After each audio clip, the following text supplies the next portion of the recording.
Good evening, everybody. Can everyone hear me okay, even at the back over there? Perfect. I'm Dr. James Brooks, the Melanie Trent DeShutter Library Director here at the Virginia Museum of History and Culture, and I'm delighted to welcome you to this evening lecture in our Scholar Series. We wish to acknowledge the generosity of our former trustee, Anne Worrell, who endowed this lecture series in honor of our former president and CEO, Dr. Charles Bryan. Just before we begin with today's program, I just want to make you aware of a few upcoming events. So on Tuesday, May 21st, please join us at 6 o'clock in the evening for a special lecture by the historian Alex Kershaw for the official launch of his latest book, Patton's Prayer, a true story of courage, faith, and victory in World War II. And a reception will follow that event. Then on Thursday, May 30th at noon, we'll return to our regular Scholar Series lectures here in the Robbins Forum for a lecture on the September 1862 Maryland campaign by Dr. Alexander Racino, author of 6 books on the Battle of Antietam and the broader foray into Maryland by Robert E. Lee's Army of Northern Virginia. As we move on to today's program, I'd just like to ask you all to take a moment just to check your mobile phones and make sure they're set to Do Not Disturb or Silent. So for those of you who have had a chance to see our latest exhibition, Julia Child, A Recipe for Life, who here has had a chance to see that already? Perfect, that's wonderful, and there's still plenty of you that need to get over there. You'll have noticed that the connections that VMHC curator Paige Newman has made between Julia Child's impact on American cuisine and Virginia food history more broadly. Indeed, this exciting exhibition has whetted our appetites to consider regional foodways across Virginia and the broader South. This evening's lecture will do just that. When her mother passed along a cookbook made and assembled by her grandmother, Dr. Erica Abrams Locklear had an idea of what to expect. But rather than finding a homemade cookbook full of apple stack cake and pickled watermelon, Erica was surprised to discover recipes for devil's food cake with coconut icing and fig pickles. In tonight's talk, our speaker will ask and provide some answers to the question, how did the dominant perception of Appalachian cuisine come into existence, and what impact has that perception had for people in those mountains? Tonight's talk will feature archival materials that demonstrate long-standing culinary know-how, despite century-old narratives suggesting otherwise. So here this evening to lay out Appalachia on our tables is Dr. Erica Abrams Locklear. Erica is a professor of English and the Thomas Howerton Distinguished Professor of Humanities at the University of North Carolina at Asheville. Her first book, Negotiating a Perilous Empowerment, Appalachian Women's Literacies, was published in 2011 by the Ohio University Press. Her most recent book, Appalachia on the Table, Representing Mountain Food and People, was published by the University of Georgia Press just last year.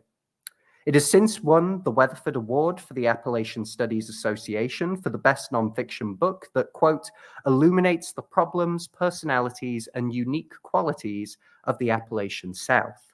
And if that wasn't enough, Appalachia on the Table was also a finalist for the Thomas Wolfe Memorial Literary Award. And I understand that Erica is in fact here tonight to deliver this lecture rather than at that award dinner to give a short description of that book. So we're very thankful to her. And of course, the bar is quite high after hearing about those awards. And of course, it's going to be this book that forms the basis of tonight's talk. So without further ado, please join me in giving a warm welcome to Dr. Erica Abrams Locklear.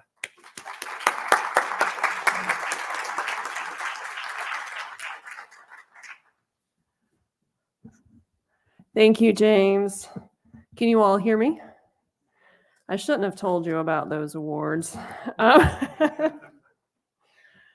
Okay, well, thank you all for being here. It's wonderful to look out and to see some folks that I know and some faces that I don't know. So I appreciate you sharing your evening with me. I have just a few brief thank yous. A big thanks to the Virginia Museum of History and Culture for having me. Thank you to Paige Newman for putting together the wonderful Julia Child exhibit, to James Brooks for the lovely introduction and for welcoming me, and to Graham Dozier for coordinating my visit. It's a real pleasure to be here. And thank you to the museum store for having my book. That's really, really nice. Not everybody does that, I've learned. So thank you. Even though they're not here, thank you to the University of Georgia Press. Without them, we would not have a book to talk about. And to Tim Barnwell. Tim is an Asheville-based photographer who took the photograph that you see here on the cover of the book. And he was kind enough to give me permission to use that photograph. And I just think it's perfect for what I'm talking about. The woman pictured is named Bertha Marlar. And Tim took this photograph in Madison County, North Carolina, which is a county beside Buncombe County, if you're familiar with Asheville. So we're talking maybe 25 minutes from Asheville, in 1983. And so Tim photographed a lot of people in Madison County specifically in the 70s and in the 80s, and really documented a way of life that has largely vanished because a big part of his subject matter was tobacco farming. And after the federal buyouts, that has mostly stopped. So a big thank you to him as well. So I could talk about this book for hours, and you don't want me to do that. So I was thinking of ways that I could appeal to a Virginia audience. What would people in Virginia find interesting about my book? And I thought that we could start with just a brief reading from the introduction to kind of set up what it is that we're talking about and the approach that I take.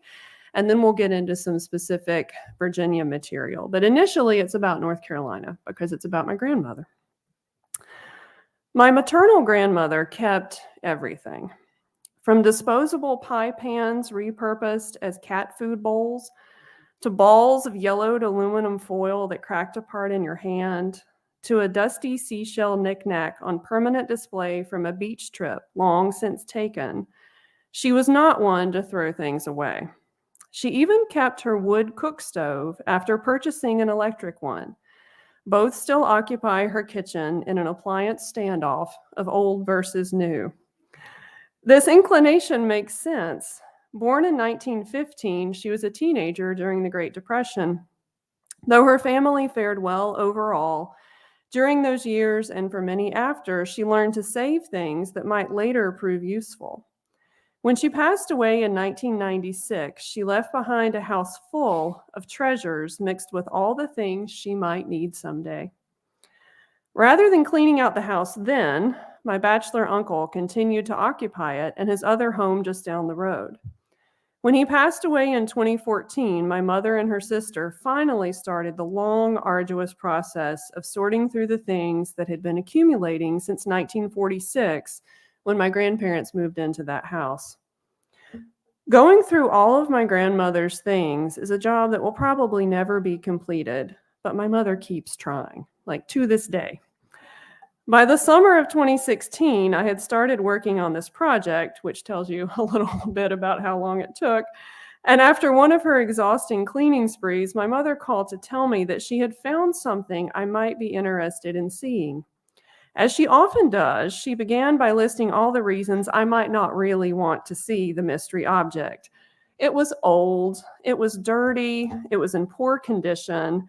It must have been stored in the smokehouse for a number of years because mice had nibbled its pages, and surely I would not be interested in such a bedraggled thing.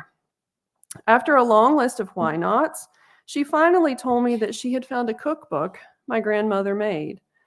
My initial reaction is the reason I believe Appalachia on the Table and many more books like it need to be written. I was surprised. My grandmother, Bernice Ramsey Robinson, was an avid reader her entire adult life until macular degeneration rendered her favorite pastime impossible. And she was one of the most intellectually curious people I have ever known. She was also creative, sewing beautiful, colorful quilts that she passed on to various family members. She kept her French textbooks from college and could still recite poetry she had memorized decades earlier. So I was not surprised that she made her own cookbook with a photograph album cut to size for the cover and black string to hold it together. Nor was I surprised that the cookbook adhered to genre conventions. It even has a section for home remedies and health tips in the back, complete with advice about how to relax properly by stretching. My favorite clipping offers advice for mailing fruitcakes, recommending that bakers line a box with waxed paper and bury a gaily wrapped cake in freshly popped corn, which adds a, quote, festive touch to the gift and cushions it for mailing. Even a quick flip through the cookbook reveals that my grandmother subscribed to a number of different publications, was interested in many varied approaches to cooking, and was well-versed in how to organize a cookbook to resemble one that had been published by a press. What surprised me were the recipes. Of course, I had heard about my grandmother's cooking from my mother, though I never experienced her homemade meals. By the time I came along, she was crooked over with osteoporosis and relied on convenience foods like frozen banquet fried chicken with canned biscuits and canned vegetables to feed us when we helped her set tobacco every spring. But I had heard about the fresh fried chicken, vegetables from the garden, and chocolate gravy drizzled on biscuits for dessert that appeared on the table during my mother's childhood. Maybe that's why I had written my own culinary script for my grandmother that turned out to be naive, close-minded, and downright wrong. I make my living reading, writing, and teaching about Appalachia and its people. As a seventh-generation Western North Carolinian, I'm keenly aware of the hurtful and lasting impact stereotypes about mountain people have. So why was I so surprised to learn that my grandmother had not one, as James told you, but two identical recipes for devil's food cake with coconut icing? Did I expect to see only recipes for traditional mountain desserts like apple stack cake, apple leather, and pie made with sulfured apples? I must have. While the cookbook contains some recipes I apparently expected to find in the southern mountains, apple dumplings, biscuits, chow chow, it also has a plethora of recipes I did not expect to see, from royal fruit dressing to date nut fondant to streusel. It also contains recipes for some creations that seem downright bizarre to imagine on South Turkey Creek, where my grandmother spent the last 50 years of her life. A handwritten recipe for grape catsup to be eaten with fried eggs, meat, or lima beans, and my favorite, fig pickles. So I'll skip over this next section that talks about how surprised I was to see so many product ingredients and recipes for some really complicated things like blossom time sugar cake that instructs the baker to dip blossoms in sugar for sugar dipped sparkle to put on top of the cake. And I just have a really hard time imagining my grandmother having time to do that in her life. And then I'll pick up here. It's not that these recipes are unusual in the mid-20th century South. And it may be that the cookbook was more of a wish book than a guide to everyday cooking for my grandmother. As foodways scholar Megan J. Elias points out, cookbooks are aspirational texts that represent desirable lifestyles and values. But I cannot stop thinking about the fact that despite my immersion in the interdisciplinary field of Appalachian studies and the burgeoning field of foodways, until finding this cookbook, I never imagined that my grandmother, whom I had always thought of as distinctly mountain in terms of cultural identity, would have saved recipes between 1936 and 1952 for pecan loaves, cheese twists, Baby Ruth cookies, Jiffy featherweight biscuits, or Kellogg's Krispies marshmallow squares. Why is that? Had I imagined my own romanticized version of cured ham, leather britches, which we'll talk about, pickled watermelon and apple stack cake, only to find that my grandmother's culinary tastes were far more varied? Had I expected her to use ingredients procured on the farm and not from the store? Moreover, how had such a powerful script come to dominate the way I imagined my grandmother's cooking without me even knowing it existed until I confronted its antithesis? What implicit judgments had I made about my grandmother based on the foods I imagined she would have been interested in cooking?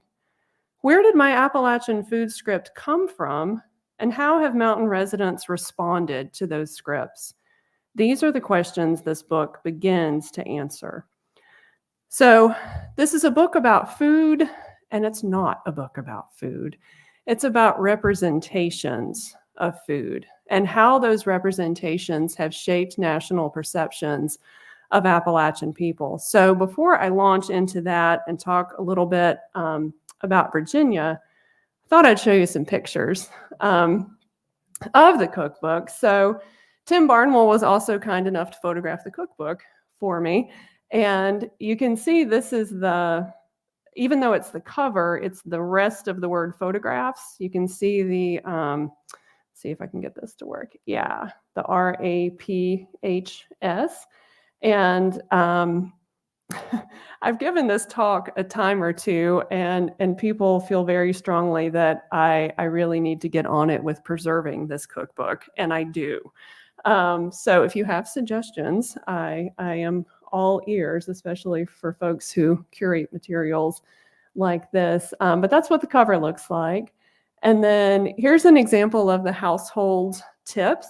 And I included this one because this is the one for mailing fruitcakes. There's also advice for sifting flour. You can have this container by the stove with holes in the top, so it makes it easy when you're making gravy. I really like the washable scarf idea. This keeps you from having to wash your winter coat frequently. You just change the scarf, put that around your neck, you wash the scarf, and then your coat stays clean. And as you can see, it's at the end of the cookbook, and that's usually where the household tips were placed in cookbooks that were published and purchased. And then here's an example of some recipes. And I chose this one for thematic reasons too, which we'll talk about a little bit at the end of the talk. But on the left, you can see in my grandmother's handwriting a recipe for blackberry pudding. And it's not just for pudding, it's meant to be a cake topping. And my favorite part of this recipe is how she wrote, "Now take." So that was important, and she underlined it. And then over on the right, I initially thought this was a recipe for pineapple upside down cake. And, when you unfold it, it's pretty clear that it came in a baking dish. But it's actually a recipe for banana upside down cake. And that's also something we'll come back to again. I was really surprised that bananas, of all foods and all fruits, kept coming up in my research. A tropical fruit, not native to the region, becomes this kind of cultural marker of sophistication for people in Appalachia, which I thought was just really, really interesting. And so I wanted to spend the majority of our time together talking about Chapter 1. So the title for Chapter 1 is Fiction Made Real, Mountain Food and Local Color and Travel Writing. And if you're not familiar with this term, local color or local color fiction, it was a genre of literature in America, so American Lit, that was very popular in the late 1800s and early 1900s. And the idea is that it showcased the so-called local color of a particular region. And so best-selling local color fiction would depict places and people that so-called mainstream readers would find exotic and appealing, and a place that you would want to read about and a place that you would want to learn about that was very different than your ordinary everyday experience. So I'm clearly setting up some kind of problematic paradigms here, but many of the target audience readers for local color were in the Northeast. They were middle to upper social class, educated people who were literate, who had the means to subscribe to publications like Lippincott's, Scribner's, Harper's New Monthly Magazine, Atlantic Monthly. And some writers that you might recognize are people like Kate Chopin. Although she was from St. Louis, she lived in Louisiana for quite a while and wrote a lot of her fiction that was set there. For Appalachia, there are several writers who were extremely popular during that time. Mary Noailles Murphy from Tennessee, John Fox Jr. from Kentucky. Neither of those people were from Appalachian, Tennessee, or Kentucky, but they were from those states. So if you're wondering, what this kind of fiction looks like, for Appalachia, the region is depicted as just astonishingly beautiful. So you'll have these undulating mountains, smoky mists, the blue rolling hills, waterfalls, azalea, clear mountain air. It's really dense, kind of purple prose, very descriptive.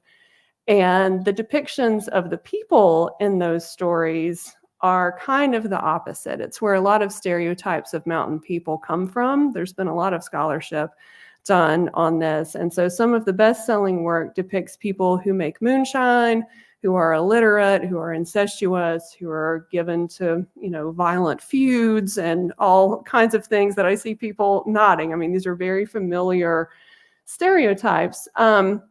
The sister genre at that time was travel writing. And that was a dangerous one too, because people perceived it to be true. So folks would go on trips, write about their experience, publish it in these national publications, and were free to exaggerate in any way that they chose. And both genres were meant to be forms of entertainment, but in fact became very instructive to the reading population in America.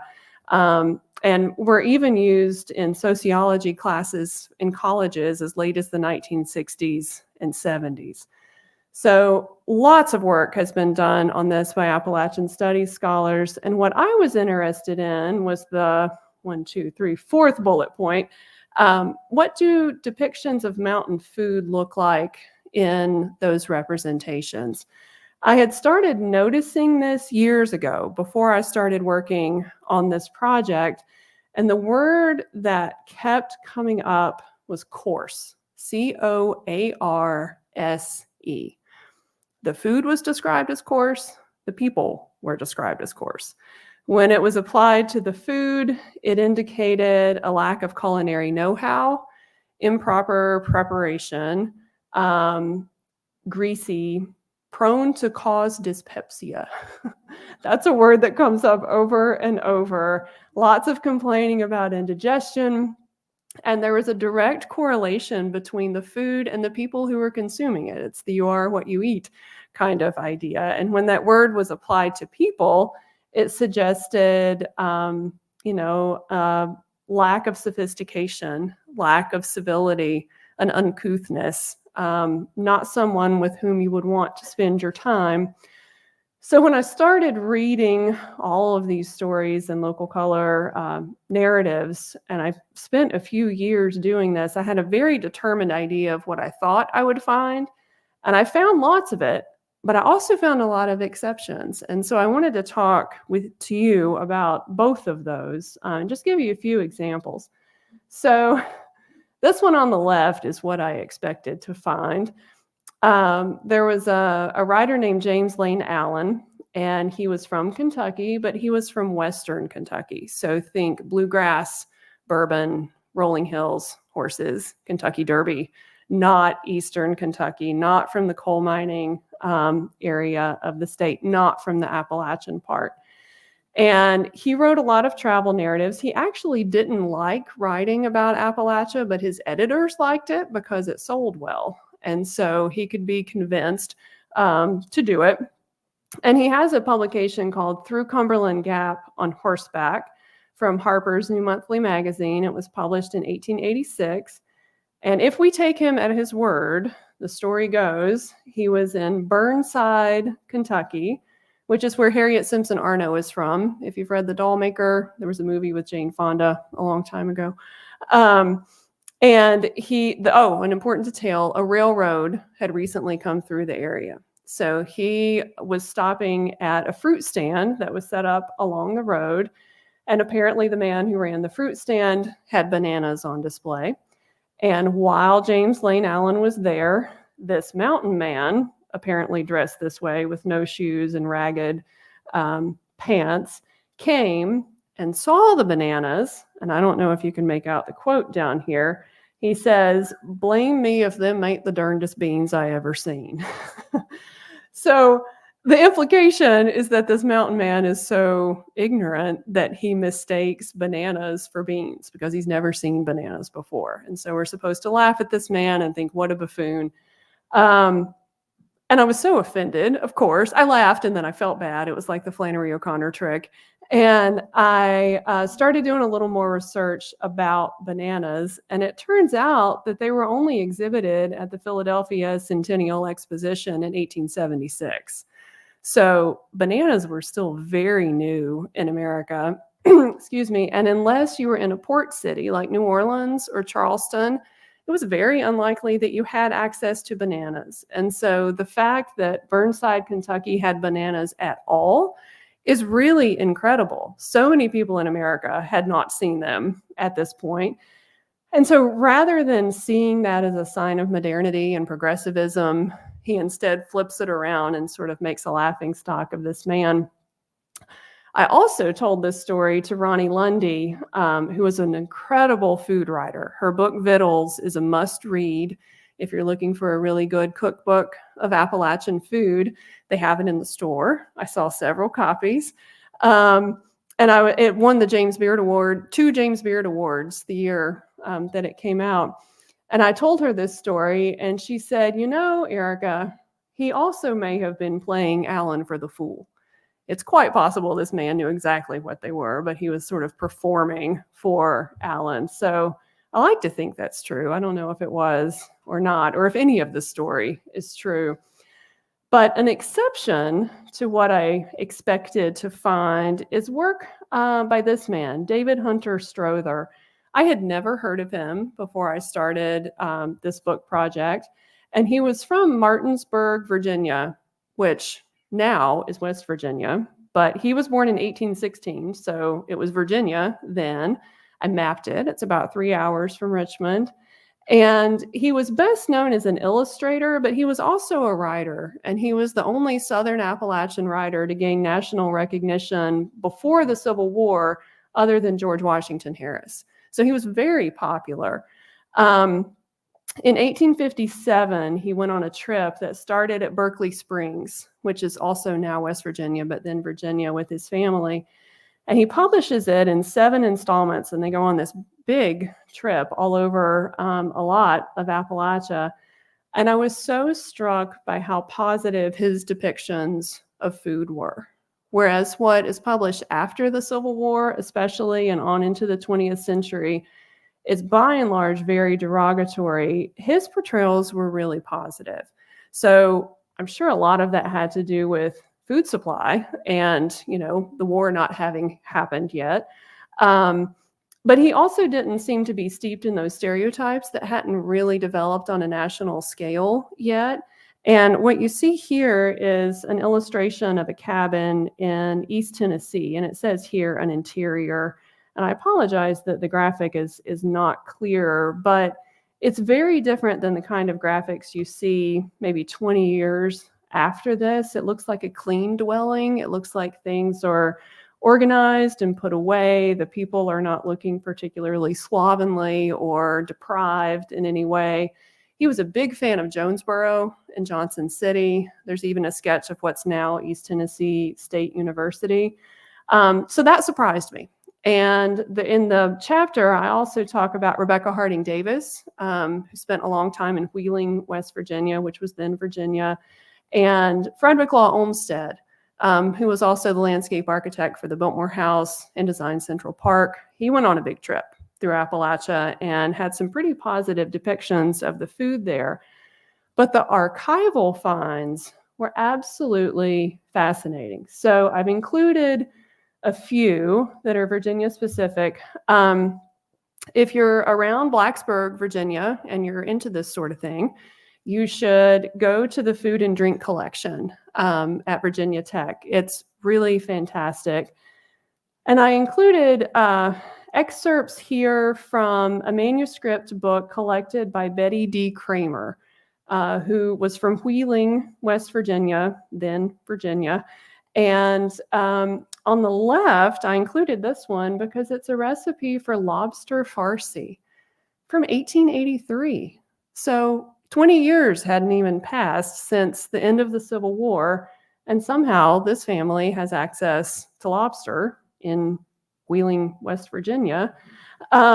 So that really overturns these kind of narratives of depravity and lack of culinary know-how, etc.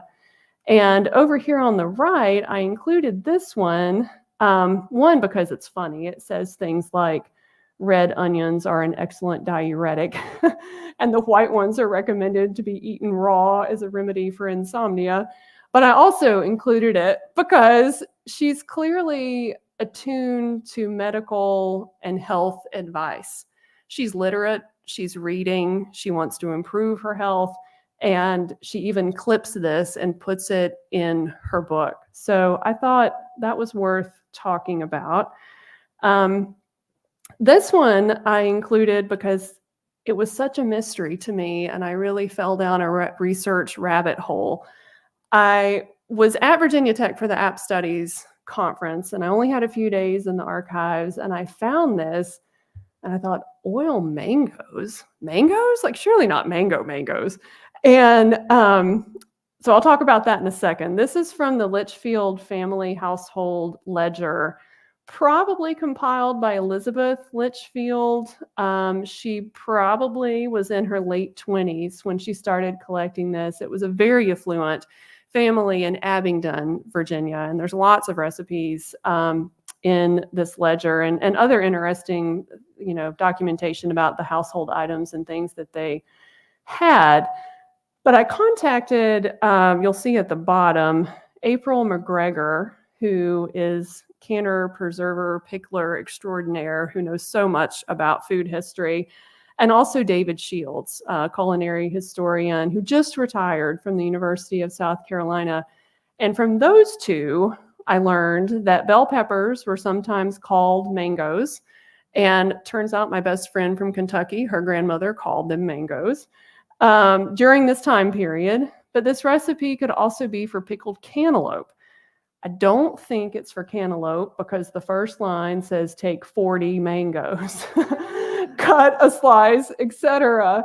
But it's also using a lot of spices, some of which had to have been imported, which also indicates, affluence, access to materials that you wouldn't necessarily grow where you are. So I definitely thought that was worth talking about.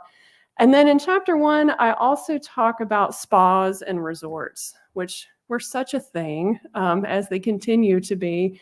But I thought that the dinner menus and the breakfast menus that were offered at these places were just fascinating. So here's an example from the dinner menu, July 22nd, 1919, from the Grove Park Inn in Asheville. There's also a really interesting breakfast menu that's blurry, so I didn't put that one up here. But the reason I chose this one is because in the research for this chapter, I learned that digestibility is one of the primary concerns during this time period. Nutrition, vitamins, minerals, nutritional properties of food was very poorly understood at the beginning of the 20th century. And what a lot of people were focusing on was how much you chewed your food. So look up Fletcherism, Horace Fletcher. Kellogg, the Kellogg place, this was another big thing. You chew your food a lot. And you can see that here, the Little Neck Clam Cocktail is a special sauce prepared for Grove Park Inn, mild in condiment and not difficult to digest. The breakfast menu talks for 2 lines about the oatmeal and how easily digestible it is. So my kind of overall conclusion for this chapter is that there was a long-standing tradition of denigrating Appalachian food that became part of the fabric of this national narrative that really took hold and lasted for a long time. But there were a lot of exceptions that were not part of that narrative. And so I tried to spend quite a bit of time talking about those. Now, next up, I am not going to go through all of these chapters at length, but I'll tell you about the structure, and then I want to jump to the conclusion. So chapter 2 asks if this is how food in Appalachia was represented in fiction and in travel narratives, then what were progressive era reformers saying? Because Appalachia was one of the key target areas for progressive era reform in the South. And so for people who were trying to increase sanitation and hygiene and nutrition and wellness in general and literacy, how were they depicting what people ate? I quickly learned that topic was huge. And so I focused on 3 case studies. The first one is Olive Dame Campbell and John C. Campbell. The second one is William Goodell Frost. He was president of Berea College in Kentucky, and his wife, Eleanor Marsh Frost, and then a very problematic figure named Thomas Robinson Dawley. And what I determined is that the more public the narrative, the more blunted, the more likely it was to focus on impoverishment and the need for better nutrition. And if you keep drilling down to private diaries, conference papers housed in archives, then you see much more complexity and nuance, which I thought was really interesting. Chapter 3 moves forward in time and asks how writers were responding to those progressive era reform movements and government initiatives. And I focus exclusively on what I think is a really interesting program in North Carolina called the Live at Home program from the 1930s. So I'm happy to talk about that if you're interested. Chapter 4 finally asks, well, then what did mountain people think about all of this? If this is what people are writing in fiction and travel narrative, and this is what progressive era reformers are saying, and this is what government initiatives are trying to do, then how did people who live there think about this? And this chapter focuses exclusively on food stigmas in Appalachia and food shaming, recognizing that food carries really specific social meaning, and it can elevate your status or it can demote your status. And I talk about culinary capital as opposed to economic capital, and this idea of aspirational eating, that you might eat something that's unfamiliar to you or that you don't even want to eat just to fit into a particular social circle. Chapter 5 looks at the ways in which writers, really from mid-20th century on, were celebrating Appalachian food before it was trendy to do so. So that brings me to the conclusion. I don't know if you all know, but Appalachian food is having a moment. It is extremely popular.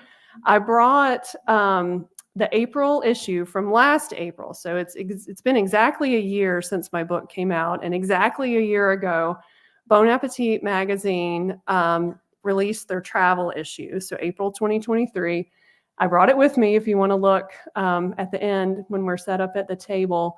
It has a 16-page spread called Appalachia Anew, with all kinds of information, all kinds of recipes. And if you subscribe to the New York Times or the Washington Post, I'm sure you've seen these articles about Appalachian food. Gordon Ramsay's National Geographic special or show, what's it called? Uncharted, ran a Smoky Mountains episode that's just hilarious. You really should watch it if you haven't seen it. And then there are some extremely popular restaurants that feature almost exclusively Appalachian food. So I wanted to talk about that just a little bit and then kind of frame what I say in the conclusion. So the first one that I mentioned here is Sean Brock's restaurant, Audrey. So Sean Brock's cookbook, South, is in the gift shop. He has another one called Heritage. He's from Southwest Virginia. He really made a name for himself as a chef in Charleston and has several restaurants. But the one that I was most interested in is called Audrey. It's in Nashville. It's named after his grandmother. And I just went there for the first time this month. And we'll have to talk about that. It was delicious. It was amazing. it produced great cognitive dissonance for me because it was so upscale, which was really fun. I'm not saying that in a bad way. People were very dressed up. We should have worn better clothes. And and the food that they brought, some of it seemed kind of, experimental, foodie, what I sort of expected. And some of the other dishes were just like what I would eat at my church's homecoming when I was 10 years old. And that was weird. To have country ham sliced in a way I'd never seen before. And that was kind of what I expected, for it to look different. But then to be served chicken and dumplings that tasted just like what my neighbor had when I was a little girl, they were delicious. His mother came and trained the staff so they would know how to make them in exactly the right way. So it was just something that, 10 years ago, I never would have expected that could be a thing, that you could go to a restaurant like that and have that kind of food. John Fleer's Rhubarb in Asheville is another one. Probably my favorite. It is my favorite restaurant, I think, in Asheville. And then Travis Milton's Hickory, which is in Bristol, Virginia. But they feature things like, and I wanted to show you the menus, but those are copyrighted, and I am a rule follower. So I just listed some of the items that you could find at some of these restaurants.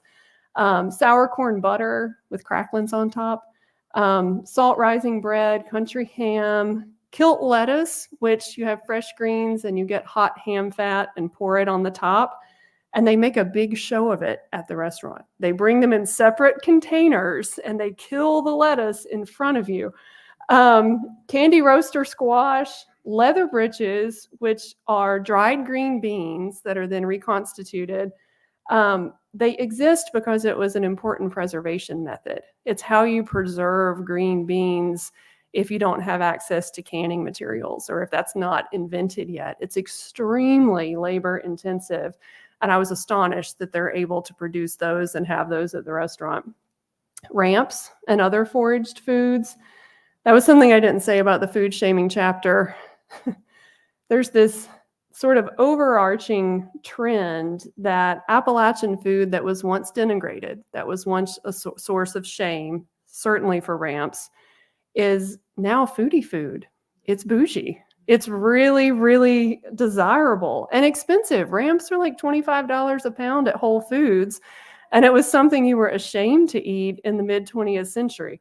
If you're like, what is she talking about? They're really, really, really potent alliums. People call them wild onions. They're in the onion family, but they're technically not an onion.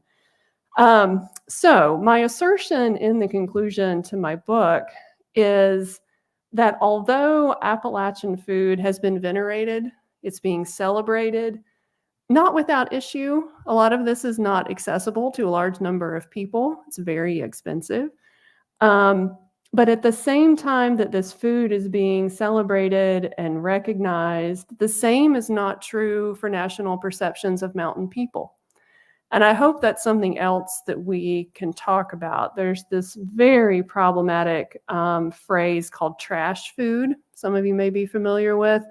That's affiliated with mountain people. It means junk food. It means processed food. And so the same paradigm, the same script from the beginning of the 20th century is still at work to socially place and denigrate mountain people, but the menu has rotated. So that the food that was once described in the 1800s as a source of shame and greasy and going to make you feel bad is now kilt lettuce on recipes, menus at really expensive restaurants. So it's a lot to think about. And I wanted to talk just briefly, and that should wrap us up just right with time, about a writer who I think deals with all of this in a really exciting and hopeful way. His name's Robert Gipe. He's from Bristol, but he spent a long time living in Eastern Kentucky and teaching at a community college.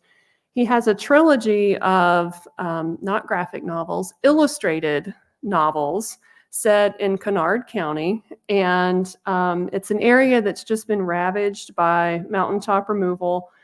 And there's quite a bit of addiction and violence, and it's a difficult place to live. And his third book in that series is called Pop.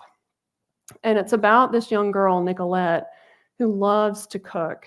And she keeps changing recipes in ways that her mother doesn't like. So instead of apple stack cake, she makes lemon poppy seed cake, stack cake. And at the end, the characters have this party and they have an apple stack cake. And I thought this was just perfect. Nicolette's mother walks in and sees it and gets so upset, and she throws it on the hillside. And I should also pause to say, apple stack cake has become sort of the iconic representation of Appalachian food. If you go home and Google Appalachian food, I guarantee apple stack cake will come up in some of the pictures. And it's true, it was and is, I would say, a popular dessert, but it was not one that was made commonly. It's way too much work. You have to process your apples. Most people dried them. Then you have to rehydrate. Then you have to cook them. Then you have to make the layers and put the filling on, which also uses sorghum, which is another item we can talk about if you want to. And then it has to sit for a really long time. So this was a special occasion cake. It was when people got married. It was for Christmas. It was for holidays. It was not a weekly thing. So anyway, it's sort of become like the picture of Appalachian food now. And so in this book, this character comes in and sees that. She gets so upset. She throws it on the hillside. And she says, I went in there and seen that cake so perfect. And I thought to myself, I don't want to see that cake on Instagram. I just want us to eat it and then us remember it. I don't want to see it online, all cropped and filtered and looking like an advertisement for something. I just want it to be cake, a cake we ate together. And so they have this meal at the end, and it combines all these processed convenience foods. Oatmeal cream pies are one of the most common things that comes up in the book, with more traditional foods associated with the mountains. So there's cornbread, there's pinto beans, but there's also beanie weenies, and there's oatmeal cream pies. And this character says it looked like the prize display on Wheel of Fortune if all the prizes was food. So my point is that Gype manages to pay tribute to those traditional foods, to include them, but he doesn't romanticize. He doesn't make it sound like, everyone is growing their own corn and grinding their own corn and eating cornbread 3 meals, a day and nothing else, which I commend and I appreciate quite a bit. So we've got about 10, 12 minutes maybe for questions. I'd love to talk to you about any questions or observations that you've got. Mm-hmm. You say more about sorghum. Oh, okay. Let's go back to the apple stack cake one so you can just see this filling. So one of the things that I'm trying very hard to do in this book is recognize that there's an implicit connection between what people think of as Appalachian food and whiteness. And I'm trying really hard to problematize that. So I talk about indigenous foods, which are the backbone of Appalachian food. Corns, beans, and squash, if you think about the Three Sisters and Cherokee food, Shalu, the Corn Mother, etc. Also, African-American contributions to Appalachian food, including sorghum. So sorghum is derived from a grass that came from Africa in the 1800s. It is not native to North America. And I grew up in Western North Carolina. I grew up thinking that my dad was growing sugarcane because we had molasses making. And he called it molasses, and everybody called it molasses. And this is the sugarcane, and we grind it, and we make the molasses. I thought this way into my 20s. Then I thought about it for a minute and was like, wait a minute, sugarcane can't grow in Western North Carolina. So it was sorghum. And there's this confusion about naming that really trips people up. Ronnie Lundy has a wonderful book called Sorghum Savor. And she talks about the history of sorghum and she explains the naming confusion. But sorghum is a syrup. that is made from a grass, sorghum, that is grown and then ground. And then the cooking is a community event. There's this big, long sort of trough, and you cook it for hours and hours and hours. You skim off the foam on the top. It's very sweet and good. And if you eat a lot of it, you'll get sick. So don't do that. And then you put it in jars and you've got sweetener. What's interesting to me about sorghum is that it became kind of the sweetener of choice for a lot of people in the South during and after the Civil War, because trade routes were disrupted and people who had been getting sugar couldn't get it anymore. So they grew their own sorghum. They made their own sorghum syrup. The kind of vernacular name for it is long sweetening. Short sweetening is sugar. Sorghum is long sweetening. And so by the early 1900s, sugar would have been seen as the difficult to get, preferable foodie item for special occasions. Sorghum would be your everyday sweetener. If you only ate sorghum, then maybe that indicates poverty or not as much money to buy sugar. Now, sorghum is seen as like the authentic sweetener. And I taught this class on food and literature, and I had a student whose mother lives in Seattle, and this woman was determined to get sorghum and was paying exorbitant prices to have it mailed for her because she wanted the authentic sweetener for her apple stack cake. So that's what I have to say about sorghum. It's like ramps, it's rotated. I am a big fan of ramps since I guess I've read about it and then it's become very popular. And hello. I'm a big fan of ramps, and I sought it out when I read about it, and there were just a couple of places in Richmond a few years ago that I could get it, and she got it from someone, I think in West Virginia or near West Virginia. And the festival is this weekend, and I can't go, but I've wanted to. And have you been to the festival? And I love the taste of it, of course. Yeah. And but can you elaborate more on the festival and the ramp craze? Sure. Are you talking about the one in Richwood, West Virginia? I don't know which one, but I know there's several, but it's the season. You have to go during the season. Yes. Okay. So I should have had a slide with a picture of ramps. So when you get home, Google ramps. Ramps are a wild allium.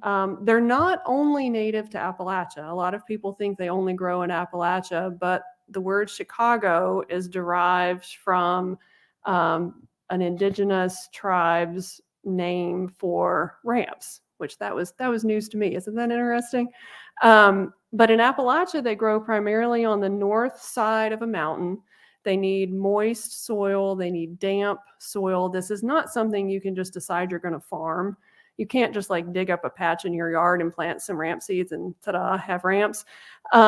You can cultivate them. And there's a man, I'm not sure if he's still doing it, but his name's Glenn Facemeyer. And he was one of the big suppliers in West Virginia. And they taste so strong. It's like garlic times a million. I'm not making this up. When I was a kid, my dad had to have a separate refrigerator in the basement for his ramps. He was not allowed to put them in the refrigerator upstairs because it makes your milk, it makes everything smell like ramps. When you eat them, if you eat them raw, especially, you smell like them for quite some time. So in the mid-20th century, they really were a source of shame for some people. They're forageable. A lot of people thought of them as their first greens for the season. They're really only in season in April and maybe early May. If you wait past that point, they're way too pungent. They're way too strong. But it was a way that people could get fresh greens if they didn't have access to them otherwise. So there are all these ramp festivals that are so much fun. And I haven't been to the one in West Virginia, but I've been to some in North Carolina and in East Tennessee. And there's a lot of folklore surrounding ramps. There are tons of jokes that people play using ramps. So you hear about school kids putting them under the radiators at school, and then everybody has to go home. Or, somebody going on a date and their buddy putting them under the floor mat in the truck. And then, like, you can imagine what happened on that date. I mean, the stories keep going on and on. I wrote an article about it and interviewed all these people, and it was really fun. At these festivals, they have ramp eat-offs. So it's how many raw ramps you can eat at one time. But I'll give you a little piece of homework to do because I think it really illustrates what I'm trying to get at in this book. If you Google ramp festivals, you should look and see how much the tickets are. They're almost always community-based fundraisers. So in Cherokee, North Carolina, the opening day of trout season is also their ramp festival. So you can go eat fresh fried trout and ramps. Ramps and eggs are really common. Ramp meatloaf, ramps and cornbread, etc. And so check that out. And then you should also Google Ramp It Up and Chestnut. There's a restaurant in Asheville called Chestnut, which is delicious. And for the past several years, they've had these really special ramp suppers with these really innovative dishes and chefs. And it's just a very different kind of paradigm. The last thing I'll say about ramps very quickly is that if you see them on a menu at a restaurant, you need to ask them where they got them. There's a big problem with over digging. So from seed to plant, to edible plant, ramps take 7 years to grow. A lot of people don't know that. And when they go digging and they're not supposed to, and they dig up the whole root, you've just decimated the patch. So the sustainable way to do it is the way Cherokee people have always done it, which is cut it off at the ground, or maybe just a little bit of the root, but still leave enough intact so that the plant can continue to grow. I could keep talking about ramps. I'll stop. Sugar, where did it come from? I know I had some background on this from the French in the Caribbean, but and of course there was sugar maples and that sort of thing. Yeah. But where did the sugar come from that the trade routes got disturbed? Well, in America, mostly it was Louisiana, and the down where there's indigo and sugar. There's a scholar at LSU who I can just see in my mind, and I'm blanking on his name, who's got a book about it that is so good. But that's my best answer, which I feel like is not as detailed as you were hoping. I'm sorry. Are your slides available for us? Because a lot of your liner notes I have missed because I'm old and I couldn't get them down soon enough. And second, garlic scapes. Do they grow like ramps? I don't think they take nearly as long. Is that what you mean? Yeah, I think they grow much more quickly. And I am perfectly happy to make the slides available. Yeah. Did you run into references to chicory? Our whole family's East Tennessee, North Georgia, Appalachia, Asheville. I just moved back here from Blacksburg. And when I was growing up, my mother drank chicory as coffee, and it was like really low class white trash stuff for her to have. And I just wondered, did you run into a lot of references of chicory? Because you don't hear much of anything about it unless you go to New Orleans now, and then it's sort of a thing, It's totally a thing. You get your coffee and chicory to eat with your beignets. That's what you do as a tourist. Yeah. I did see some references, not a ton. What kept coming up was postum. Which I thought was interesting too, especially I did a lot of research in newspapers and there were just so many ads for that. So I thought that was. Mm-hmm.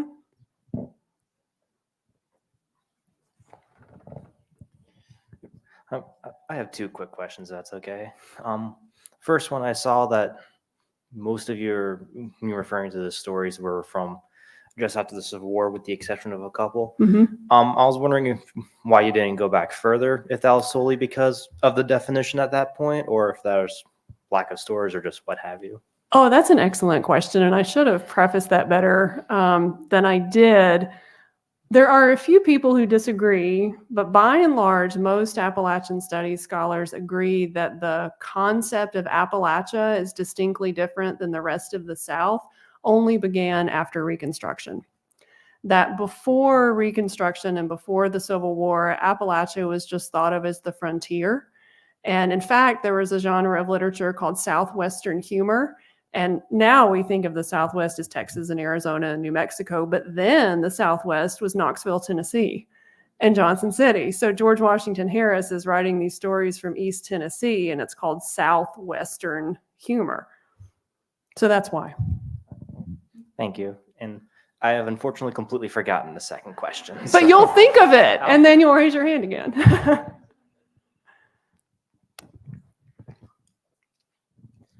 I was wondering, you talked about how you changed your thinking about your grandmother, but when you finished the book, what kind of an effect did it have on you? Oh, I feel conflicted every time I go out to eat, I feel like. I don't know. And I teach, I get to talk, feel very fortunate. I get to talk about Appalachian food in a lot of the classes that I teach. And this semester, I'm teaching Appalachian literature. We read Crystal Wilkinson's new book. If you all don't know this, it's called Praise Song for the Kitchen Ghosts. She's an Appalachian writer, African-American Appalachian from Casey County, Kentucky. And it's a culinary memoir with recipes. It's beautiful. And students made a lot of her dishes and brought them to class. And we talk about all of this and we look at these menus and I don't know. So much of that food is too expensive for a great number of people in this country. And so on one hand, I'm really glad that it's venerated and celebrated and getting this national attention. On the other hand, I worry. I also worry about perceptions or sort of unintentional exclusivity that, you know, only certain foods count as Appalachian. So if you're a mountain person who's eating oatmeal cream pies, you know, someone would say you're inauthentic. Those questions of authenticity really cause me worry. I think that's going to be everything that we have time for tonight. But Okay. Erica's going to be in Commonwealth Hall in just a few minutes, signing books and answering any other questions that you might have. So let's finish by giving her a huge round of applause and thanking her for a wonderful talk.